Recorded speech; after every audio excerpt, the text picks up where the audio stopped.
Chers téléspectateurs, chers auditeurs, bonjour à toutes et à tous et merci pour votre fidélité à KTO. Bienvenue sur le plateau de votre émission Au risque de l'histoire. Alors nous le savons bien, croire que l'Église jusqu'à l'époque contemporaine ne s'est pas transformée, ne s'est pas adaptée au monde serait une grossière erreur. C'est parce qu'elle a besoin de définir son rapport au monde que l'Église se réunit en concile, que l'Église se réforme aussi. Or, chaque réforme, dans son histoire, suscite des débats.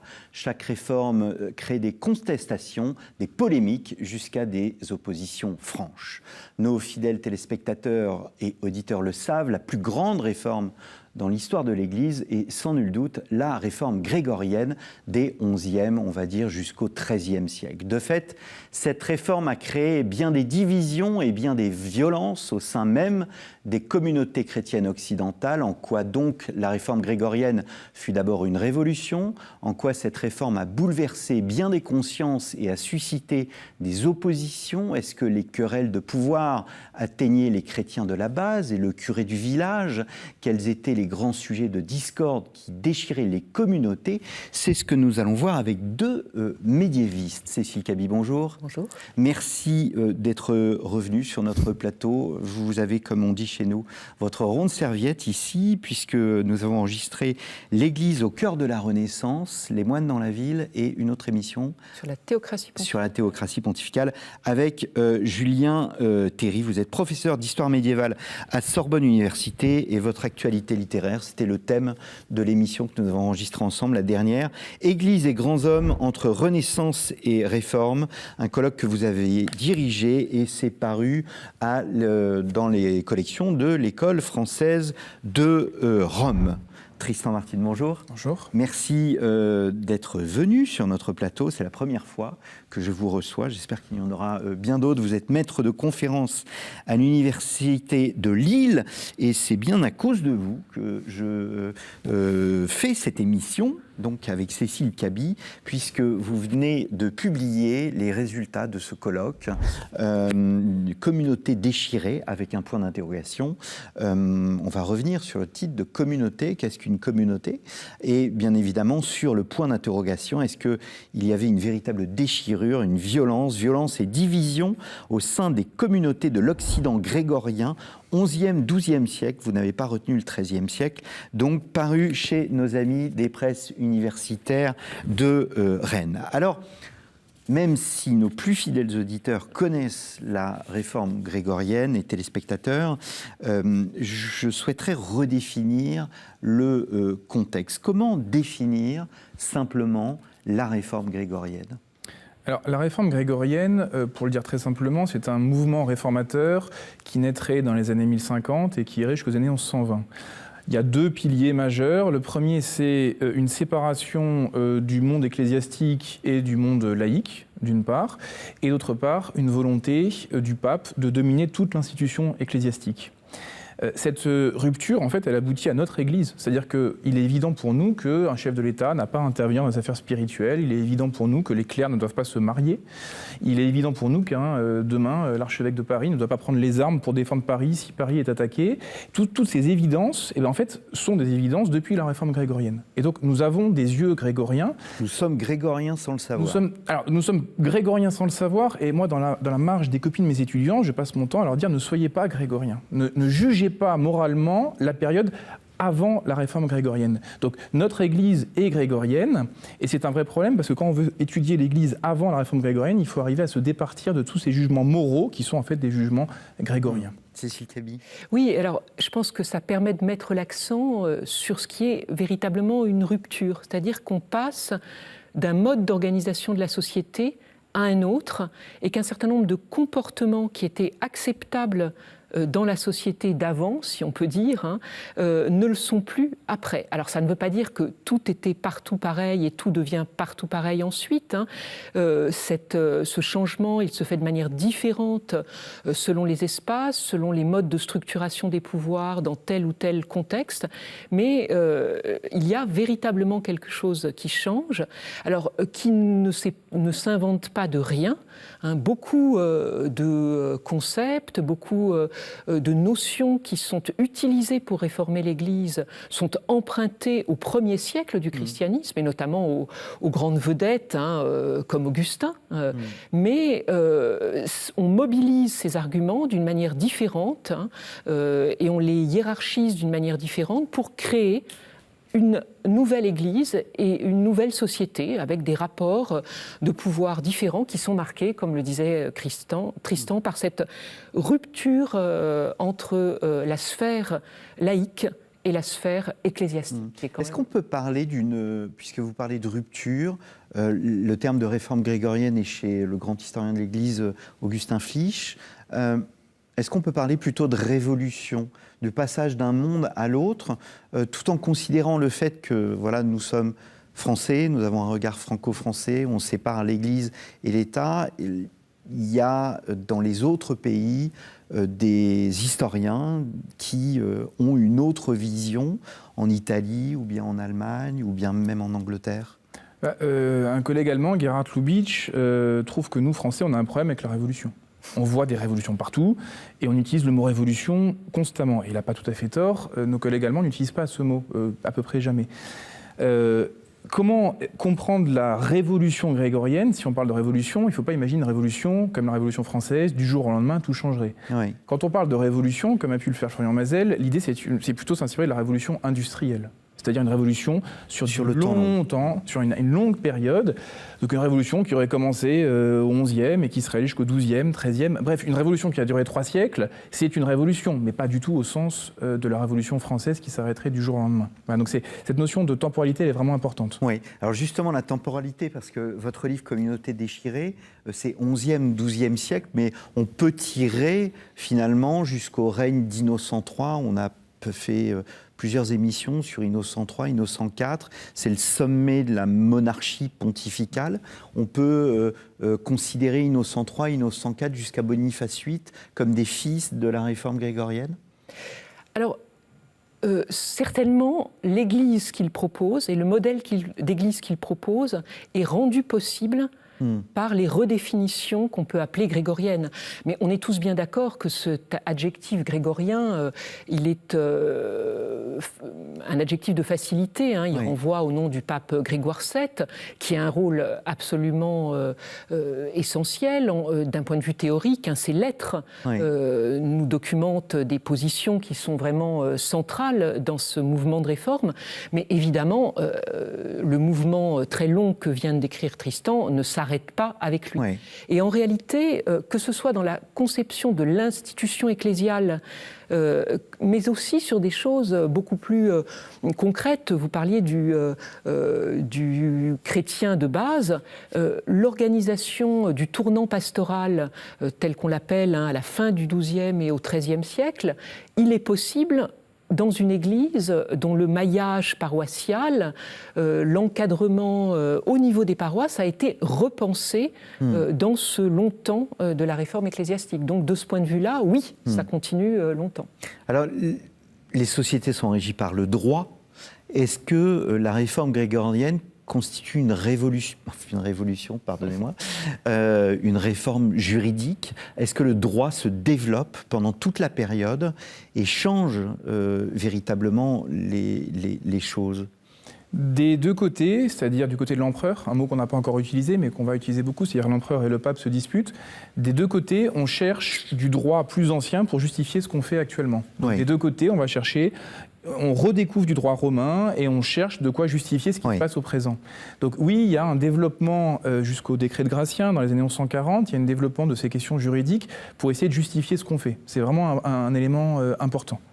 Dans les Dictatus Papae, qui est un document important de Grégoire VII en 1075, il y a l'idée, selon Grégoire, qu'il faut la validation du pape pour que ce soit juridiquement valable. Ça, c'est quelque chose de nouveau. Si le pape ne valide pas un droit, ce droit n'est pas valable.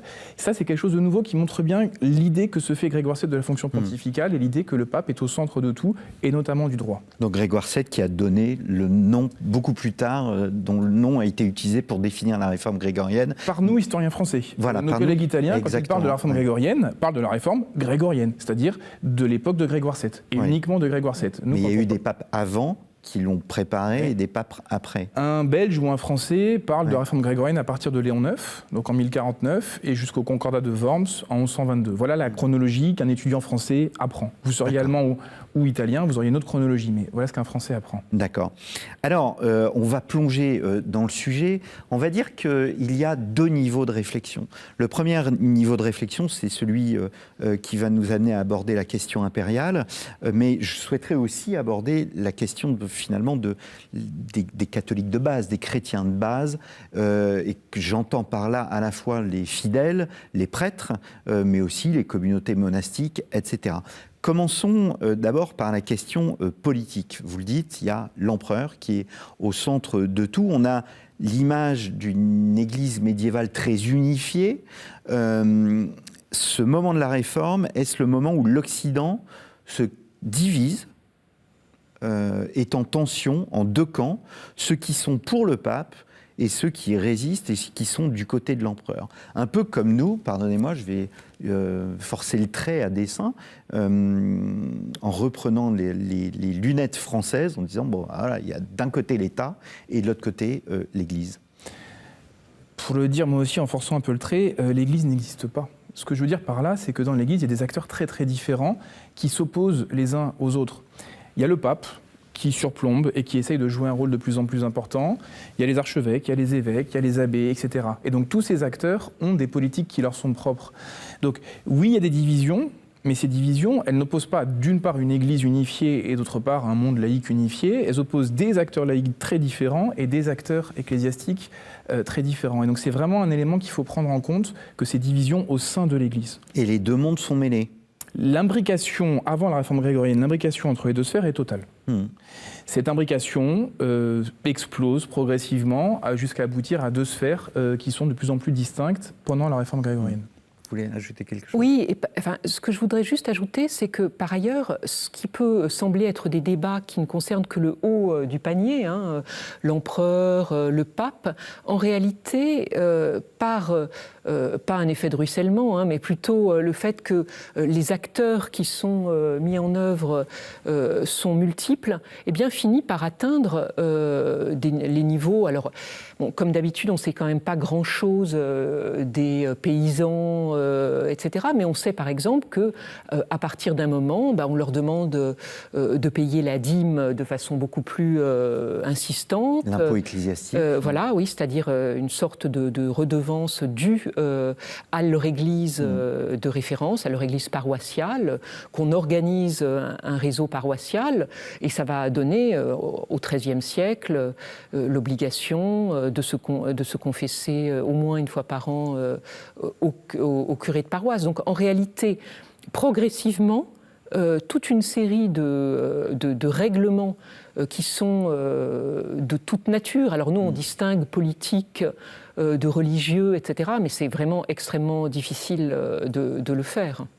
La réforme grégorienne, c'est une guerre de mots, avec des insultes, des noms d'oiseaux qui fusent. On accuse Grégoire VII de coucher avec des morts. Enfin bon, bref, ça vole pas très haut. Mais c'est pas qu'une guerre de mots, c'est aussi une guerre tout à fait concrète. On estime que dans l'Empire germanique, il y aura à peu près 100 000 morts. 100 000 pendant cette guerre civile. On parle de guerre civile dans l'espace germanique. Donc, s'il y a 100 000 morts, c'est que oui, dans la plupart des cités épiscopales, c'est très quotidien, c'est très concret. Vous avez, dans l'espace germanique, en Occident, vous avez 2 papes, un pape et un antipape.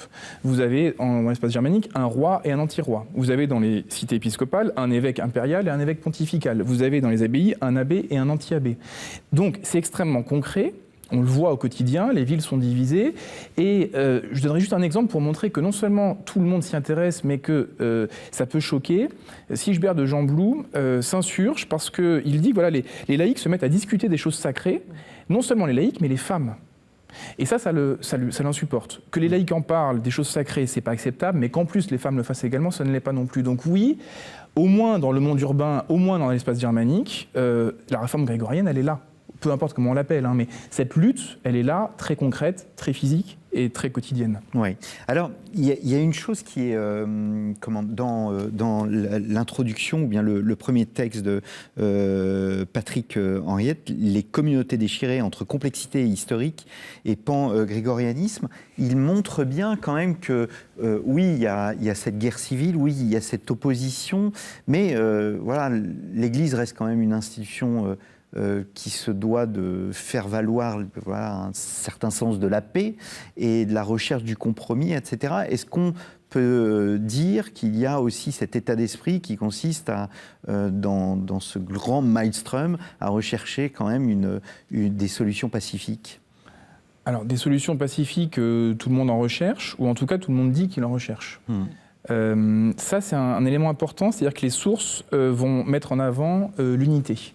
Les sources vont mettre en avant la concorde. Je vous donne un exemple.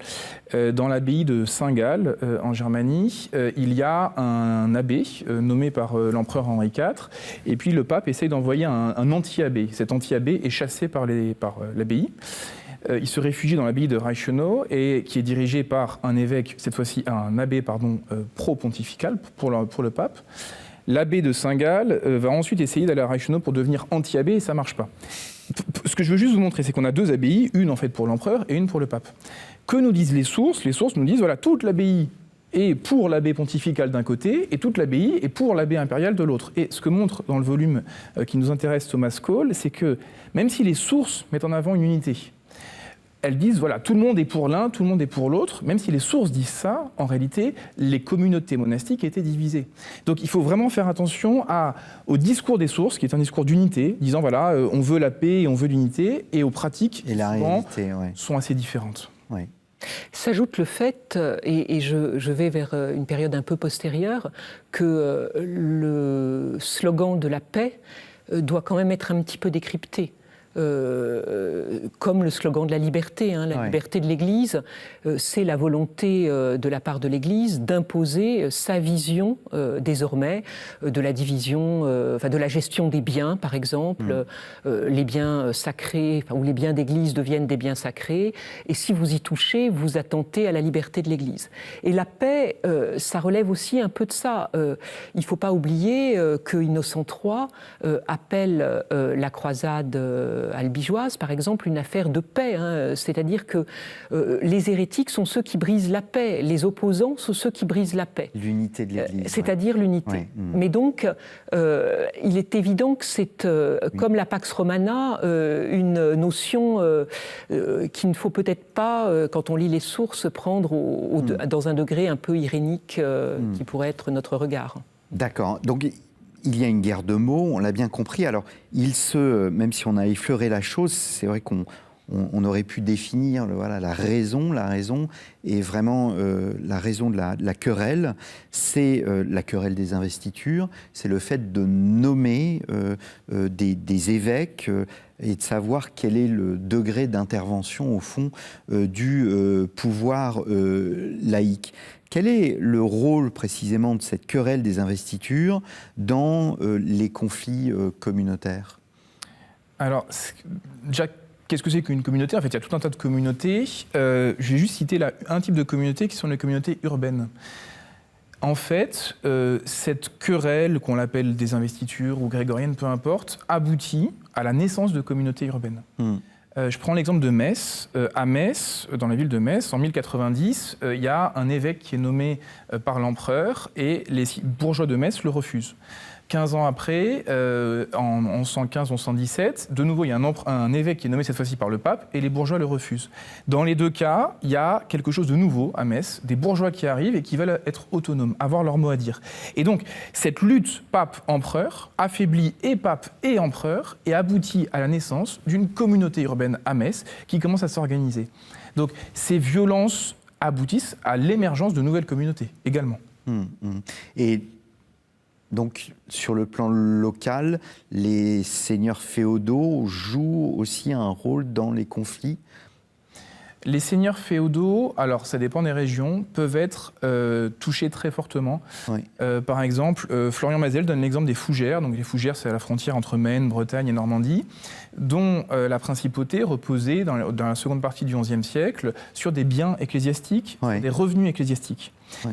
D'un seul coup, dans les années 1090-1100, Marmoutier leur prend leurs terres et d'un seul coup, leur seigneurie explose et elle doit se réinventer autour de leur château. Et donc naît une seigneurie castrale. Donc on a vraiment une réinvention de leur seigneurie.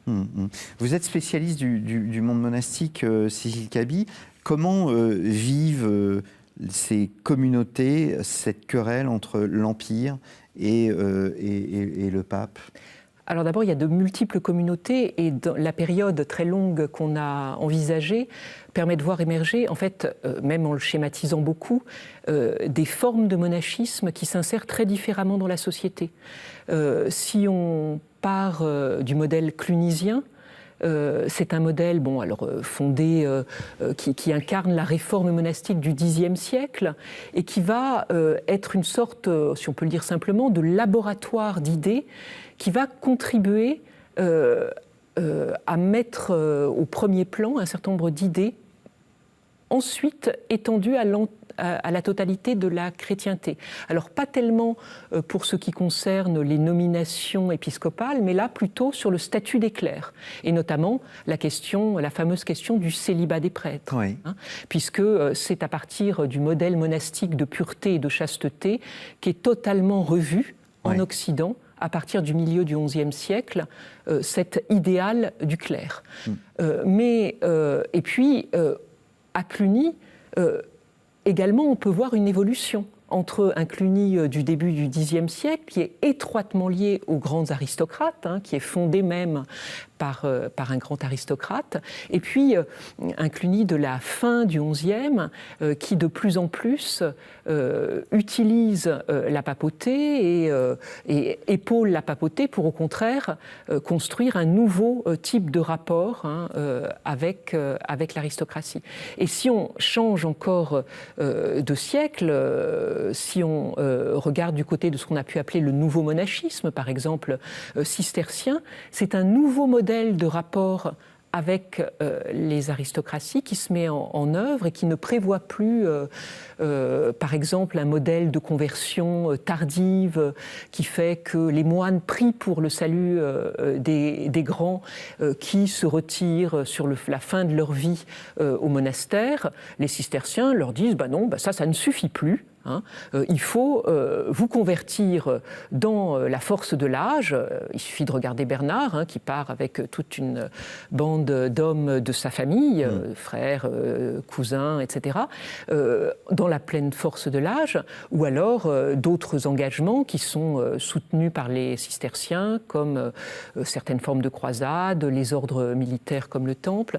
Et donc, en réalité, il n'y a pas un monachisme qui dicte mais il y a plusieurs formes de monachisme. Et en fonction de leur inscription dans la société, évidemment, les conflits dont parlait Tristan se matérialisent de manière différente. Dans une abbaye germanique où les abbés sont étroitement liés aux empereurs, il est clair que les choses ne se passent pas de la même manière. Est-ce qu'on sait si, parce qu'on a fait une émission sur l'art du débat, au fond, au sein même des structures monastiques, dans les salles capitulaires, etc.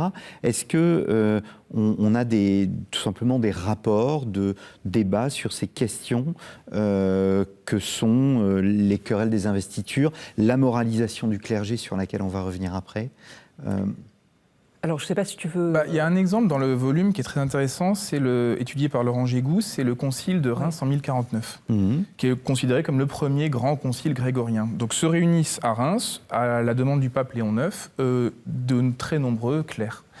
Et celui qui organise tout, c'est le local, c'est l'archevêque, c'est Guy de Reims. Guy va décider qui s'assoit où. Donc vous avez le pape en plein milieu, un premier cercle avec des évêques et des archevêques, et un second cercle avec d'autres clercs. Des abbés. Et en fait, il va réussir à mettre autour de lui sa garde rapprochée, et puis il va dispatcher ses adversaires de manière complètement aléatoire pour qu'ils ne soient pas rapprochés. Génial. Et donc justement, ce que montre Laurent Gégou, c'est que donc on accuse Guy de Reims de plein de choses. Alors, en gros, la question c'est, a-t-il été élu de manière esquelle à simonie ? Il n'a pas envie de répondre à cette question. Et donc la simonie pour nos auditeurs et téléspectateurs, c'est Simon le magicien qui a voulu acheter aux apôtres leur pouvoir. Et donc là, voilà, le Guy de Reims aurait acheté en quelque sorte sa charge. La question est simple, as-tu ou n'as-tu pas payé d'une manière ou d'une autre pour obtenir ta charge épiscopale? Oui. Il ne veut pas répondre à cette question. Et donc, pour ne pas répondre à cette question, il met tout le monde à... Donc, on a un compte-rendu très, très détaillé de ce concile, plusieurs dizaines de pages. Et donc, en fait, il ne répond pas. On lui pose la question, et grâce à ce brouhaha qui monte de partout, grâce à ces hommes qu'il a dispatchés à droite à gauche, une première fois, il obtient le droit de ne pas répondre, une deuxième fois, le droit de ne pas répondre, puis il est interrogé en secret par 6 évêques, puis il est interrogé par le pape, et enfin, il obtient que plus tard, il ira à Rome s'expliquer. Enfin bref, il ne répond pas. Oui. Et donc, on a le compte-rendu de ce brouhaha tout à fait organisé pour ne pas répondre à la question. Donc voilà un exemple très très concret d'une communauté, une communauté conciliaire, qui aboutit, en l'occurrence, au non-jugement de l'archevêque de Reims. Est-ce que finalement, et là c'est une réflexion sur le temps long, donc je cours jusqu'au fin du XIIe, début du XIIIe siècle, est-ce que on peut dire que les clercs, et donc la réforme grégorienne s'est imposée, et donc l'ensemble des clercs a finalement pris le parti pontifical? C'est une question extrêmement difficile. Alors déjà, je ne suis pas convaincue que dire qu'ils prennent le parti pontifical est le meilleur moyen de voir les choses. C'est-à-dire qu'il y a la question est comment on organise les communautés. Alors on pourrait prendre l'exemple de Lyon au XIIe siècle, le moment où Valdès commence à rassembler autour de lui quelques amis, voilà. Valdès, c'est pour nos auditeurs et téléspectateurs, c'est Pierre Valdès, c'est ça Alors c'est un marchand lyonnais qui va ensuite être accusé d'hérésie et autour duquel c'est de son nom qu'on tire l'hérésie vaudoise. Mais voilà. Avant d'être hérétique, Valdès était un bourgeois de Lyon qui est utilisé par l'archevêque de Lyon pour l'aider dans sa réforme contre ses chanoines. Et puis, cet évêque part, pour des raisons X et Y, et c'est un autre qui arrive et qui utilise une autre technique, et Valdès en sort désavoué, et pour d'autres raisons qui tiennent à la qualification d'hérésie envers les laïcs qui prêchent, eh bien, il finit accusé d'hérésie en 1184. Mais ce qu'on voit avec cet exemple, c'est qu'il n'y a pas une continuité absolue, ni dans les positions des papes. En réalité, on sait très bien que tous ne suivent pas les mêmes stratégies, ni dans la manière dont chaque contexte, finalement, reçoit la réforme. Tout est affaire d'équilibre des pouvoirs, d'articulation des pouvoirs. Oui. Vous êtes bien sur KTO TV et KTO Radio. Je reçois Cécile Cabi et Tristan Martin, et nous évoquons les dissensions consécutives et les guerres, même finalement la guerre civile dans certaines parties de l'Europe, consécutives au développement de la réforme grégorienne du nom de ce pape Grégoire VII au XIe siècle, donc qui a voulu récupérer le pouvoir sur la nomination des évêques et aussi une réforme morale du clergé. C'est peut-être le deuxième point. C'est un point extrêmement important parce que on ne parle pas simplement de politique, de pouvoir politique, de nomination des évêques. C'est la réforme grégorienne, une volonté de réformer moralement le clergé. C'est comme ça qu'elle se présente sous un discours moral. En réalité, il y a des questions qui sont économiques également. Est-ce que le prêtre les biens de sa paroisse, est-ce qu'il va les donner à son fils, s'il a un fils? Et cette question du mariage des prêtres, c'est une question essentielle, qui a pu être une question violente. En 1074, par exemple, l'archevêque de Rouen convoque dans sa cathédrale son clergé, ses prêtres, pour leur annoncer qu'il va mettre en place un célibat strict. Que font-ils? Ils le lapident. Il lapide l'archevêque qui est obligé de s'enfuir de sa cathédrale. Donc c'est extrêmement concret et en même temps c'est un instrument de pouvoir. Isabelle Rosé l'a très bien montré, la naissance de l'hérésie, puisque à partir de 1059, on parle de la simonie et du nicolaïsme, donc encore un mot qu'on n'a pas défini. Le nicolaïsme, c'est justement le fait qu'on ait des clercs incontinents qui peuvent avoir des relations sexuelles. On associe les deux, alors que c'est deux choses qui a priori sont complètement différentes, simonie et nicolaïsme, on associe les deux, et à partir de 1059, on en fait une hérésie. L'avantage d'en faire une hérésie, c'est que quand le pape accuse quelqu'un d'hérésie, il peut intervenir directement. À ce moment-là, le pape est assez faible, et il peut intervenir et en Aquitaine et à Milan, sans suivre les procédures judiciaires habituelles. Et donc il court-circuite toute l'échelle au sein de l'Église pour aller traiter un cas. Et donc, cette question présentée comme morale est aussi une question politique en réalité, une question de politique interne à l'Église qui permet au pape de mieux dominer toute sa structure ecclésiastique. Alors, sauf erreur de ma part, le livre d'Isabelle Rosé montre bien aussi l'importance du célibat ecclésiastique bien avant, dans les siècles auparavant. Est-ce que justement, c'est là où le droit se met en place? Vous évoquiez tout à l'heure la confession individuelle. La confession individuelle, c'est 1214. 1215, le Concile de Latran IV. On a fait une émission sur cette histoire de la confession. Est-ce que c'est un moment où précisément le droit se met en place, et le droit dans l'Église, c'est en lien avec une vision théologique, une vision spirituelle, avec les évangiles, etc. Alors, moi, je peux répondre. Enfin, la difficulté, c'est toujours la même, c'est celle qu'on mentionnait tout à l'heure. C'est comment on interprète des préconisations qui peuvent être morales pour en faire véritablement une obligation et pour transformer, par exemple, ce célibat des prêtres en une obligation qui les distingue du reste de la population et qui va contribuer à renforcer cette opposition catégorique entre clerc et laïc, division qui n'est pas une division égalitaire, qui est une division hiérarchisée, qui implique que les prêtres, parce que purs, avec cette conception de la sexualité comme impure, eh bien parce que purs, sont les seuls médiateurs du sacré, ce qui exclut de la médiation du sacré tous les autres. Ce qui ne passe pas du tout aussi facilement et qui implique toute la recherche, alors d'ailleurs de solutions de compromis.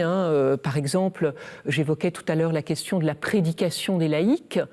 Le principe qui consiste à dire que seuls les clercs peuvent prêcher sur le dogme et la doctrine chrétienne est un principe qui est affirmé absolument à partir de ce moment-là, ce qui n'exclut pas qu'on envisage je ne vais pas dire un lot de consolation, ce serait bien plus que ça, mais qu'on n'envisage pas des solutions dans des contextes particuliers. Par exemple, quand l'Église a vraiment besoin des laïcs, comme pour la Pataria de Milan, on peut envisager que des laïcs particulièrement saints prêchent, ou alors, quand ils sont précisément très saints et qu'ils restent en privé, ils peuvent s'exhorter les uns les autres.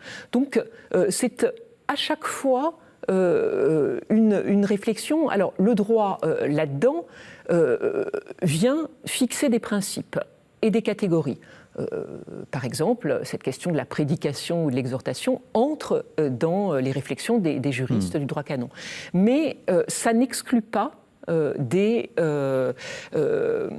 stratégies d'accommodement qui viennent d'une certaine manière renforcer le principe. Parce que si on revient à l'exemple de la prédication, c'est bien parce que les clercs sont les seuls autorisés qu'ils peuvent définir quand un laïc peut déroger ou Exactement. pas. Et sinon... Est-ce qu'on peut dire que la réforme grégorienne, ou en tous les cas tout ce mouvement qui touche l'Europe, est aussi une révélation de l'influence du monde monastique, des réguliers sur le monde séculier, donc les prêtres de paroisse, les évêques, etc. Ce qui est sûr, c'est qu'on passe d'une société à une autre, dans le sens où le modèle de théorisation de la société, c'est la tripartition. Ce qu'on apprend en 5e, ceux qui combattent, ceux qui prient, combattent, prient, et ceux qui travaillent. Ça, c'est le modèle qu'on a au 9e, 10e, 11e siècle. Et on passe de cette tripartition de la société, une société qui se pense en 3 blocs, à une nouvelle conception de la société qu'on vient d'évoquer, qui est une conception, en fait, qui vient justement des moines. C'est-à-dire, en gros, il y a ceux qui sont purs, et puis ceux qui ne sont pas purs. Il y a les clercs et il y a les laïcs, avec une distinction complètement radicale, Grégoire VII disant qu'on ne peut pas faire partie de l'un et de l'autre. On ne peut pas, je cite Grégoire VII, toucher le corps du Christ et toucher le corps de la putain en même temps. En gros, ça veut dire on ne peut pas dire une messe si on a une concubine. Et donc cette nouvelle société qui émerge, vraiment c'est quelque chose de nouveau. Alors la question c'est à quel point est-ce que les gens ont intégré ça ? Ça, c'est une vraie question. À quel point est-ce que le quidam a intégré ça ? Quand on voit le duc de Bourgogne, en 1079, Hugues Ier, qui démissionne de sa charge de duc de Bourgogne pour devenir prieur à Cluny, eh ben, c'est que manifestement, lui, il l'avait intégré. Et alors, ce qui est amusant, c'est que Grégoire VII n'a aucune envie que ce duc démissionne, parce qu'il a besoin de lui. C'est un fervent soutien de Grégoire VII. Il lui dit « Non, j'ai pas envie que tu démissionnes ». Et le duc démissionne quand même, justement parce qu'il a intégré ce message de supériorité des clercs sur les laïcs. Il démissionne et il reste à Cluny pendant 20 ans. Donc oui, il y a une nouvelle société d'inspiration monastique, si vous voulez, qui émerge et qui est progressivement, réellement intégrée par la société. Donc là, on est dans le nicolaïsme, les mœurs du clergé. Passons à la simonie, l'achat des charges, c'est le grand ennemi donc de Simon le magicien. Est-ce que, à l'époque, payer pour obtenir une charge d'évêque, est-ce que ce n'était pas simplement, j'allais dire, le fonctionnement normal de la société aristocratique ? C'est tout à fait normal, on obtient une charge, peu importe la charge, qu'elle soit ecclésiastique ou laïque, et derrière... Et ceci depuis plusieurs siècles, en fait. Et ceci depuis toujours. Oui. Ceci depuis toujours. Et donc la simonie, dénoncer ça pose problème. Et puis la question aussi, c'est comment est-ce qu'on définit la simonie ? Humbert de Moyen-Moutier va dire c'est non seulement le fait de payer pour obtenir une charge, mais c'est même tout conseil qu'on donnerait, tout cadeau qu'on ferait à un laïc. En gros, c'est tout lien entre un clerc et un laïc. Et donc ça rend complètement impossible toute société en réalité. Donc oui, contester toute simonie de manière aussi radicale, c'est vouloir faire exploser une société qui existe et renverser une table en réalité. Mais alors justement, est-ce que Grégoire VII n'est pas une forme de... Alors, je vais réutiliser le terme de révolutionnaire, mais plutôt de visionnaire, parce que finalement, c'est bien lui qui a gagné, entre guillemets, en imposant un modèle ? Il a mis le feu aux poudres. Est-ce qu'il a gagné ? Alors, je pense que l'histoire du Moyen-Âge montre aussi comment on trouve des ajustements. Par exemple, si on revient à un haut niveau de la société, comme les rois, il ne faut pas oublier qu'à partir du XIIe siècle, dans certains domaines comme l'Angleterre, la France, le nord de la péninsule ibérique, se construisent des royaumes qui progressivement vont s'efforcer de resacraliser leur pouvoir, c'est-à-dire à partir de ce modèle où on les a dépouillés de tout rôle dans la médiation avec le sacré, en fait, reconstruire une forme de sacralité. Par exemple, par le maniement des reliques. Et là, même si on avance vraiment franchement dans le XIIIe siècle, on voit la manière dont les rois, par le maniement des reliques, regagnent cette sacralité par un certain nombre de pratiques, comme la croisade, qui certes est dirigée par la papauté, mais que certains souverains s'efforcent de reprendre en main, les plus saints en premier, comme Louis IX par exemple. Donc je pense qu'il n'y a pas un vainqueur, un vaincu. Il y a clairement une société dont les rapports de pouvoir, et ça veut dire donc la circulation des biens, des richesses, a changé et a contraint jusqu'à des niveaux très bas, à repenser un certain nombre d'échanges.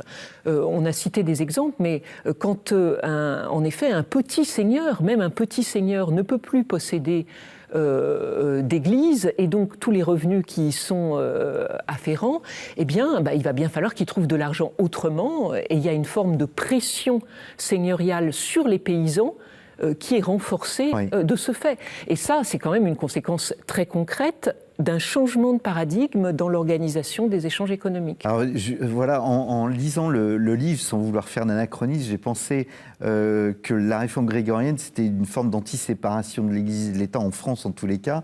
En France, donc en 1905, les églises qui ont été construites antérieurement à 1905 sont devenues des biens d'État, mais à l'époque de la réforme grégorienne, il y a des laïcs qui ont dû vendre leurs biens ou donner l'église, l'abbaye à une communauté religieuse, à un prêtre, à un évêque? Oui, c'est un vrai problème parce que donc il y a ce qu'on appelle des églises privées. Je suis seigneur, ce sont mes terres. Sur mes terres, je fonde une église à qui je donne des terres pour que le prêtre puisse manger, et c'est moi qui nomme le prêtre. Ça, c'est un peu une église privée, et jusqu'à la réforme grégorienne, ça marche comme ça. En fait, c'est logique, c'est ma terre, c'est moi qui donne l'argent, c'est moi qui nomme. Sauf que les grégoriens contestent ça. Et donc, quelque chose qui marchait bien ne peut plus marcher désormais, et donc ils vont devoir, alors restituer, le mot restituer n'est pas de moi, c'est un mot grégorien, restituer, c'est un vocabulaire moral, restituez-nous. Et en Provence, par exemple, on voit qu'il restitue, étudié par Florian Mazel, donc il restitue, donc a priori il donne gratuitement. En réalité, on se rend compte que ces restitutions se font contre monnaie sonnante et trébuchante. Si je vous donne quelque chose mais que vous donnez de l'argent, alors oui, c'est un don, mais c'est un don, en fait, c'est une vente. Donc on voit bien que oui, il y a une vraie évolution et que ces seigneuries qui étaient des seigneuries complètement imbriquées, où tout était imbriqué entre sphère ecclésiastique et sphère laïque, elles sont de moins en moins. Et donc oui, on a une vraie nouveauté de ce côté-là. Est-ce que c'est l'impression que j'ai eue en lisant le livre, c'est que sur ces questions plus davantage que la querelle des investitures, ou bien les questions de mœurs, c'était sur la question de la simonie, donc de l'achat des charges ou bien de la vente des biens, que les choses se passaient le mieux et qu'il y avait facilement une réconciliation, ou bien voilà, on négociait plus facilement dans cet univers marchand, parce qu'on peut dire que c'est un univers marchand. C'est du don et du contre-don, donc oui, on va arrêter, on va rendre, restituer, en échange on va recevoir de l'argent, et puis en échange on va recevoir du prestige aussi. Puisque une abbaye réformée à qui vous rendez des choses, plus elle est réformée, plus elle est prestigieuse, et si vous êtes associé à cette abbaye, ça augmente votre prestige. Donc en fait, c'est pas du perdant-perdant, c'est du gagnant-gagnant. C'est du gagnant-gagnant. Ouais. Cécile Cabi. Cela dit, ce que Florian Mazel également met en évidence, c'est qu'il y a malgré tout une rupture de la courbe des dons en faveur de certaines communautés, et très rapidement une recomposition vers d'autres communautés qui proposent d'autres modèles.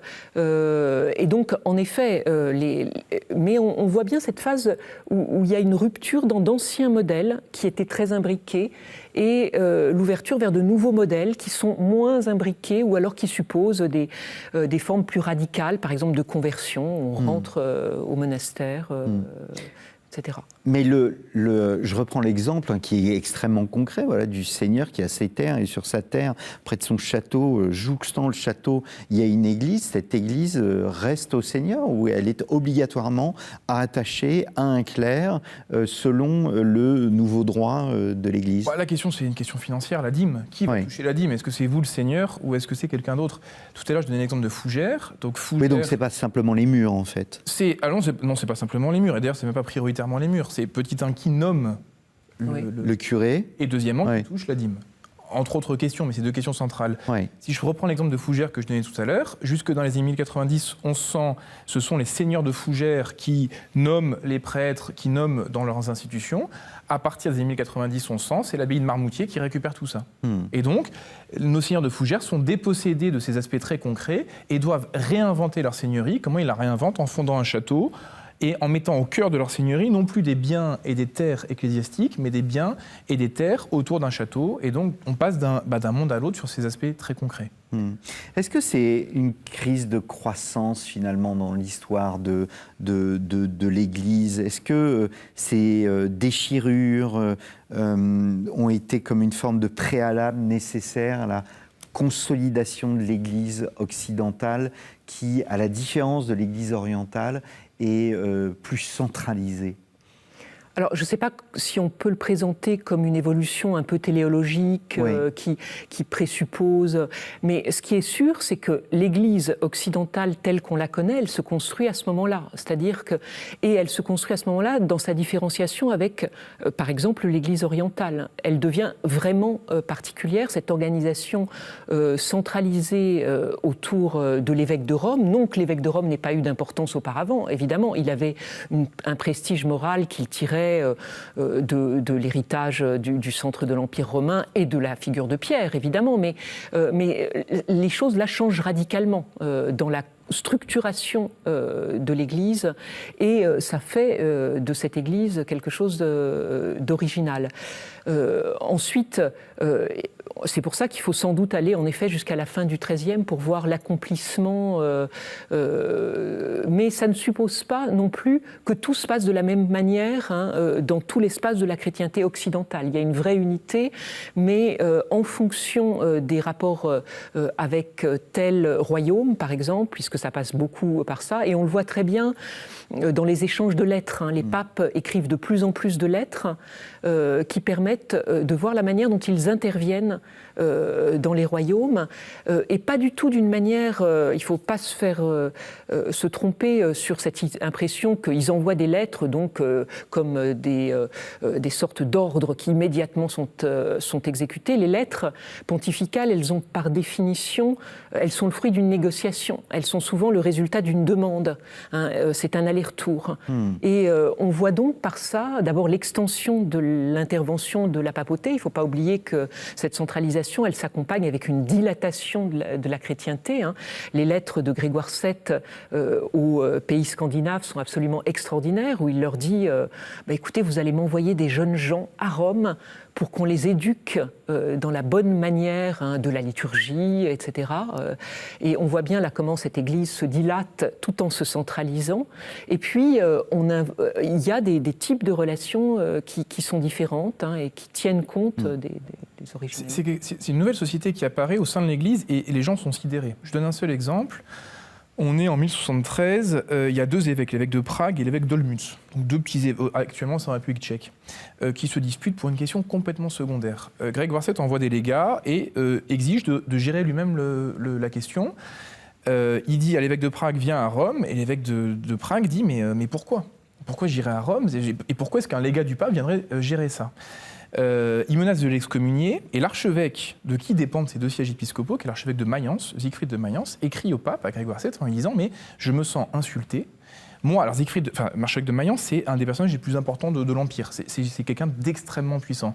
Il dit « Mais de quel droit est-ce que toi, le pape, tu interviendrais en première instance sur une question aussi secondaire ?» Normalement, c'est à moi, l'archevêque de Mayence, de réunir mes deux évêques, d'organiser un concile, on juge, et s'ils ne sont pas contents, ils peuvent faire appel devant le pape en seconde instance. Mais pourquoi tu ferais ça ? Tu n'as jamais fait ça. Réponse de Grégoire VII, si tu n'es pas content, tais-toi, et si tu n'es pas content, je te démets.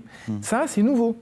Jamais aucun pape n'est venu passer par-dessus l'archevêque de Mayence. Tout ça, c'est nouveau. Donc, pour nous, c'est naturel qu'un pape tranche ces questions entre deux évêques. Ça ne l'était pas. Donc... Oui, même enfin, s'il y a un principe... En fait, on voit que Grégoire VII n'était pas vraiment favorable au principe de subsidiarité. Si les choses peuvent être décidées au niveau N-1 ou N-2, qu'elles soient décidées et réalisées au niveau N-1, N-2. Oui, mais c'est vraiment l'invention d'un nouveau fonctionnement ecclésiologique. C'est une centralisation. C'est une pyramide telle qu'on la connaît aujourd'hui, mais qui n'était pas naturelle à l'époque. C'est l'acte de naissance de ce qu'on appelle aujourd'hui le cléricalisme. Même si c'est un mot valise, cléricalisme, et qu'on met un peu tout et n'importe quoi à l'intérieur, le moment où on a séparé vraiment définitivement le clergé du reste du peuple. C'est clair qu'on crée une caste cléricale qui est distincte et qui doit l'être par toute une série de comportements. Donc de ce point de vue-là, oui, il y a un véritable choix qui est fait. Tristan Martine, le mot de la fin ? Le mot de la fin, je pense qu'il faut insister sur la diversité des situations. Diversité en Occident, il ne se passe pas du tout la même chose en Sicile qu'en Germanie. Diversité des acteurs laïcs, diversité des acteurs au sein de l'Église. Cette diversité me semble vraiment devoir être prise en compte systématiquement quand on s'intéresse à des questions comme celle-ci. Eh bien, donc pour découvrir ce moment absolument crucial de l'histoire de l'Église qui a une influence, comme vous avez pu le voir, jusqu'à nos jours, communauté déchirée, violence et division au sein des communautés de l'Occident grégorien, 11e, 12e siècle, donc sous votre direction, Tristan Martine, et c'est un livre paru aux presses universitaires de Rennes. Et vous, chère Cécile Cabi, Église et grands hommes entre Renaissance et Réforme, certains opposent l'Église et la Renaissance. Or, vous montrez dans cet ouvrage combien les deux sont liés, Église et grands hommes entre Renaissance et Réforme, donc sous votre direction, dans la collection de l'École française de Rome. Il me reste à vous remercier, chers téléspectateurs, chers auditeurs, pour votre fidélité. Alors, nous avons parlé de beaucoup de choses pendant cette émission et il y a plusieurs émissions que vous pouvez écouter si vous ne les avez pas vues, tout simplement. Regardez toutes ces émissions. Nous avons parlé de la confession. Nous avons fait une histoire de la confession. Il y a plusieurs autres émissions sur la réforme grégorienne. Donc, n'hésitez pas à regarder ces émissions sur KTO. tv.com et pour les amoureux de l'histoire, n'hésitez pas aussi à aller chez notre partenaire, donc storiavoce.com. Nous avons beaucoup parlé de Florian Mazel. Florian Mazel a dirigé une nouvelle histoire du Moyen-Âge, parue aux éditions Le Seuil, qui est sur le plan historiographique, un moment très important, qui est paru en poche, si mes souvenirs sont bons, réédité. Donc n'hésitez pas à vous procurer cet ouvrage et à aller écouter Florian Mazel sur storiavoce.com. Je vous remercie beaucoup, merci encore pour votre fidélité et je vous donne rendez-vous dans la semaine prochaine, pour une nouvelle émission d'Au risque de l'histoire.